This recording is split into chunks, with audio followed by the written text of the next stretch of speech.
Hey guys, I'm Evan Thorpe. This is Michelle Martinelli, and this is For the Wins College Football Breakdown. And Michelle, we finally get to break down these two semifinal games. First up, we have Alabama versus Oklahoma. And most of these people are trying to put it Tua versus Kyler, but to me, it's more like Kyler versus Tua and crew. Right, absolutely. This has a lot of potential to be a very fun offensive shootout here.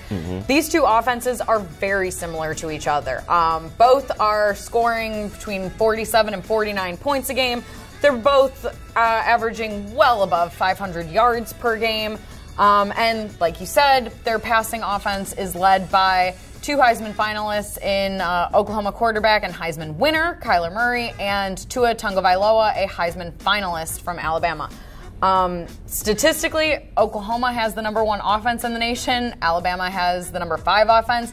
These guys are very, very similar. But to me, the bigger problem for Oklahoma is not so much can they score on Alabama's #12 defense, but really actually can Oklahoma's 124th ranked defense stop Tua Tagovailoa and co from scoring. Yeah, especially with this year's Alabama's offense, as we talked about before. It's not a we run all over you and throw when we need to. Now it's we throw when we want, we run when we want. And with Oklahoma, we've seen teams do whatever they want. And offensively, Oklahoma can make this a shootout if they're able to put points on the board. But you got to make a stop in big games like this, and I don't think Oklahoma's defense is capable of stopping this Alabama offense. I agree. I don't see this as Oklahoma is going to fall into one of the categories of one of the teams that Alabama has shut out this season. I do think they get a couple scores on the board. Kyler Murray is very talented. He won the Heisman Trophy for a reason. The problem is that the best defenses that Oklahoma has faced are Army, who they beat in overtime, and Baylor, which has the #1 defense in the Big 12, which isn't saying a whole lot, especially when Oklahoma still managed to score 66 points on Baylor. Yeah, Big 12 defense is just like, do what you want. We don't care. We're just going to score. Right. I don't see them being able to stop what we've been debating and talking about is possibly Nick Saban and Alabama's best offense ever. I just don't see any Big 12 defense being able to stop that, even one that's in the playoff with them. You got to give the edge to Alabama here. Yeah, and I think another thing people don't realize is that this Alabama defense is so talented and skilled where they might just have a guy spy on him all game, and that could be enough to stop Kyler Murray from having, a crazy 60-yard run, a crazy first down play that keeps a drive alive. I think this Alabama defense is skilled, and I don't think he's ever seen something as skilled as this playing in college football. And that's what's hard to prepare for something like this is if Kyler Murray is the Heisman winner, but he is still a first-year starter. And if you haven't played against a team like this whole season, there's only so much you can do to try and take down one of the best Alabama teams we've ever seen and one of the most well-rounded teams college football has ever seen. Well, we both have Alabama winning. How big would it be, though, if Oklahoma was to upset Alabama? I actually can't even fathom it because Oklahoma's defense is basically non-existent. Okay. It's ironic about the situation is Alabama almost losing in the SEC championship game to Georgia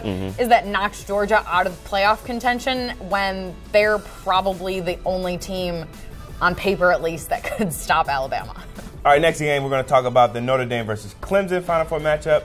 And we're going opposite sides on here. You have Notre Dame winning, while I think Clemson's going to come out victorious. Yeah, I do. And I think this is an interesting matchup and a little bit more interesting, actually, than the Alabama-Oklahoma deal. With this, you have two teams that both have first-year starting quarterbacks in Ian Book for Notre Dame and Trevor Lawrence for Clemson.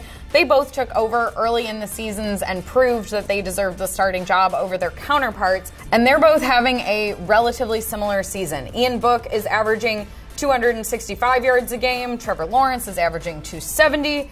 They're talented, but the question is going to be how can they handle defenses that are maybe a little bit better on each side than what they've seen in the past. That's why I think this matchup in particular is going to come down to who has the best defense and be a showdown on that side of the ball. Notre Dame is giving up about 17 points per game, while Clemson is giving up about 13 points per game. That's not that big of a difference, so I actually see this one as a bit of a low-scoring matchup, unlike perhaps the other semifinal game. Yeah, I agree with you, and the reason I'm taking Clemson is because of this defense. You think about that front seven that's been dominant all year, and that front four, which is full of potential first-round picks, are going to get after Ian Book, a first-year starter playing in probably his biggest game of his career, whereas Clemson's been in this situation 4 years in a row. And I think another thing we need to talk about is that when you have a dominant defense and a run game, at the end of the game, that complements you more than the other team. If Clemson can get out to an early lead and then stop this Notre Dame team from scoring, you can rely on running the ball, wasting the clock out, and I can see it being a 20-27 type game where Clemson wins. They get out on the board early, and then from there on out, it's like, you know what, we're going to waste clock, and we're just going to pound you defensively because they have the number 9 defense to go along with that number 4 offense.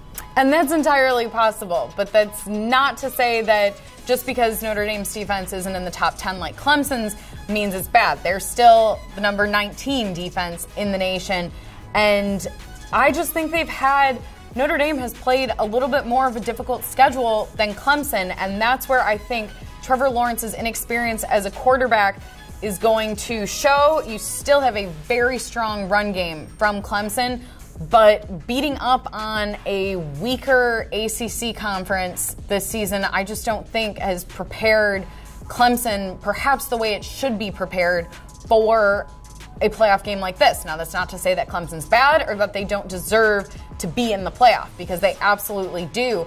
I just think that all the people who are behind Clemson, blowing out Notre Dame, I just don't see that happening. And I don't see Notre Dame blowing out Clemson on the other side. I think this is a close game. Maybe it's an ugly win, like some of Notre Dame's wins this season. Maybe it comes down to the last second or the last possession. But I'm going with the Fighting Irish on this one. So I have Clemson going up against Alabama in the national championship. You have Notre Dame going up against Alabama. But who do we both think is going to win those games? I mean, we're both picking Alabama to win the national championship because as much as I love a good upset, this is probably as close to a sure thing as you could possibly get. Yes, like the Warriors winning the NBA Finals. For Michelle Martinelli, I'm Evan Thorpe. Thank you guys for watching, and tune in next week as we discuss the national championship.